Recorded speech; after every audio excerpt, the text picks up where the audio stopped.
In February 1959, 9 experienced hikers vanished in the Ural Mountains of the Soviet Union, and no distress signal was sent, and no emergency was reported. Days later, rescuers found their tent at IT had been cut open from the inside. Shoes were left behind. Supplies were untouched. The hikers had fled into the freezing night. Barefoot, their bodies were later found scattered across the mountain. Some died of hypothermia. Others showed massive internal injuries. The Soviet government called it an uncontrollable natural force. But the evidence told a different story. Tonight, we're telling the story of the Dyatlov Pass incident, one of the most mysterious, unsolved case in modern history. On January 27th, a hiking team consisting of 10 members set out to challenge Mount Otorten in the northern Urals. Most of them were students from the Ural Industrial Institute.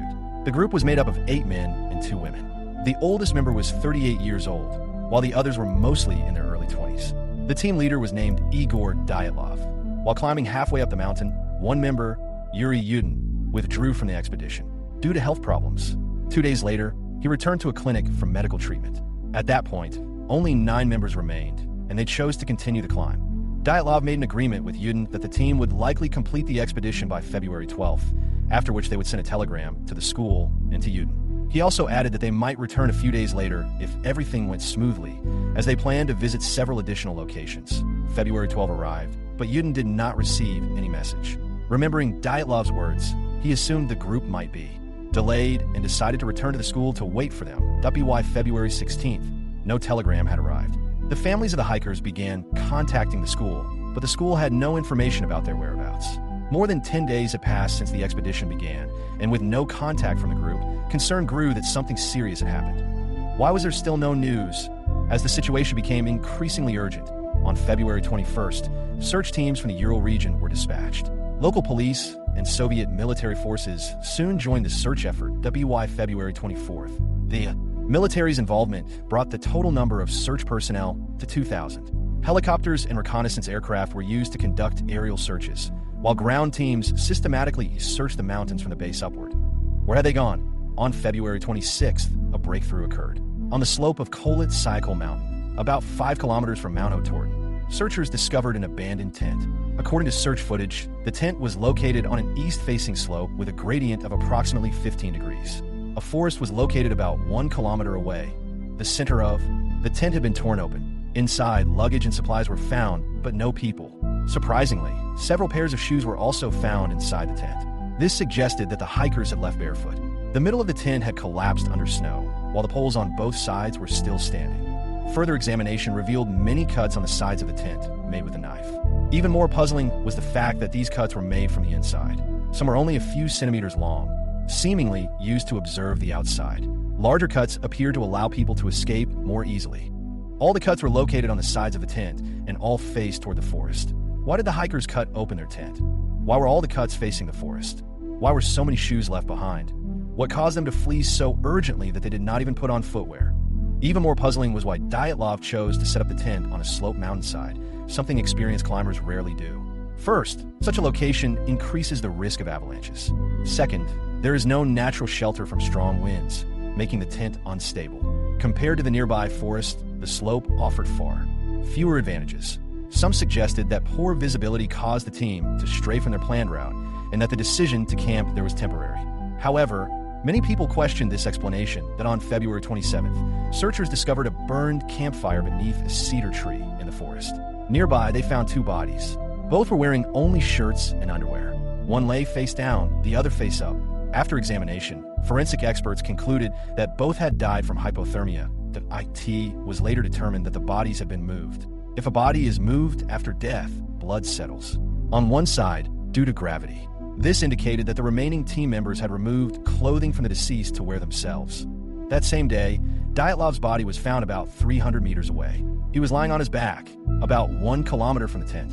He was wearing clothes taken from the 2 deceased men, had no hat, and wore only socks. A 22-year-old female hiker was found closer to the tent. She wore 3 layers of socks, multiple layers of clothing, and 2 hats. She was found lying quietly on her side. Another member was found a week later. He wore a hat and several layers of clothing, but his position was unusual. He was lying face down. The snow beneath him had melted and refrozen into an ice bed, indicating that he was still alive when he collapsed. Unlike the others, he wore 1 shoe. All three of these bodies shared one detail. They were all facing toward the tent, as if trying to return. Forensic experts stated that all 5 died from hypothermia. Based on stomach contents, death occurred approximately 6 to 8 hours after their last meal. This places their deaths between midnight and 2 a.m. The 2 bodies found near the campfire were the first to die, as their clothing was found on the others. However, something more disturbing emerged. All 5 had injuries. The 2 found in the forest had wounds and bruises, with traces of blood on the nose, ears, and lips. All 5 showed fractures and internal bleeding, consistent with blunt force trauma. This ruled out an avalanche and strongly suggested they had experienced violent impact or struggle before death. Inside the tent, searchers found diaries, cameras, and undeveloped film. All diary entries ended on January 31st, indicating that the tent was set up on February 1st. The team had eaten that day, but something terrifying occurred that night. The incident happened too suddenly for them to record it in their diaries. What, then, did the photographs reveal? After finding 5 bodies, the investigation stalled. 2 months later, as weather conditions improved, searchers discovered torn clothing and broken branches about 50 meters from the campfire. Digging deeper, they found a man-made snow shelter about 5 meters below the surface. It was simply constructed using packed snow as walls, with branches and clothing laid on the floor, that on May 5th, the remaining 4 bodies were discovered. Near the shelter, unlike the first group, their causes of death were different. All 4 suffered fatal injuries while alive. One female victim had nearly every bone in her body broken, and her eyes and tongue were missing. A 38-year-old male also had severe rib fractures and missing eyes.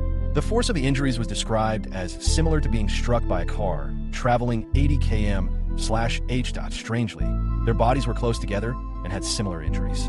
What could have attacked them? A camera was found near the bodies. Soviet authorities attempted to recover the film, but much of it had been damaged by prolonged exposure to snowmelt. Due to strict government secrecy, the photographs were not released until many years later. Some people interpreted the images as evidence of UFOs. After the collapse of the Soviet Union, officials explained that the area was along a ballistic missile test trajectory, and the lights may have been missile launches. That on May 28th, Soviet authorities abruptly closed the case, declaring the deaths the result of uncontrollable natural forces. Many questioned this conclusion, as the victims had only recently been buried, and people hoped further evidence might emerge. Years later, it was revealed that missile testing had taken place in the area, and debris had been found by locals. This led to speculation that the hikers may have witnessed classified military activity. But many questions remain. Why did some flee barefoot? Why were the victims found in 2 separate locations? Why was the tent cut open? Why were organs missing? Various theories have been proposed. Rocket failures, UFOs, lightning strikes, but all were deemed unlikely. Others suggested murder by secret agents or local hunters, but these explanations were also rejected. Some proposed animal attacks, such as bears, but bears hibernate in winter and would not explain the injuries or movement patterns. One controversial theory involves a Yeti-like creature. A photograph shows a humanoid shape resembling an ape. Some believe it was a team member, but the figure's dark face does not match any hiker. Supporters of this theory suggest the hikers encountered the creature on February 1st, which caused panic and forced them to cut the tent and flee. They argue the team camped on the slope to observe the forest and cut viewing holes in the tent. That night, missile tests produced bright lights, attracting 2 hikers who went out to photograph them, triggering an attack. Others fled into the forest, climbing trees to escape. Due to the cold, they built a fire, but the light attracted the creature again. The 4 bodies found in the ravine were allegedly killed during a direct attack. Footprints may have disappeared after weeks under snow. Another theory claims missile debris fell near the camp and the military eliminated the hikers to protect classified information. 2 bodies were found to have radiation exposure, supporting this claim because the case involved military secrecy and fatalities. The Soviet government allegedly chose to close the investigation quickly. Finally, some believe the simplest explanation is an avalanche. The hikers may have camped on the slope to observe natural phenomena like the aurora. When an avalanche occurred, they cut the tent and fled to the forest. But even this theory leaves unanswered questions, and after more than 60 years, what truly happened on that mountain remains unknown. What do you think happened at Dyatlov Pass? Share your theory in the comments, and subscribe for more real stories that still have no answers.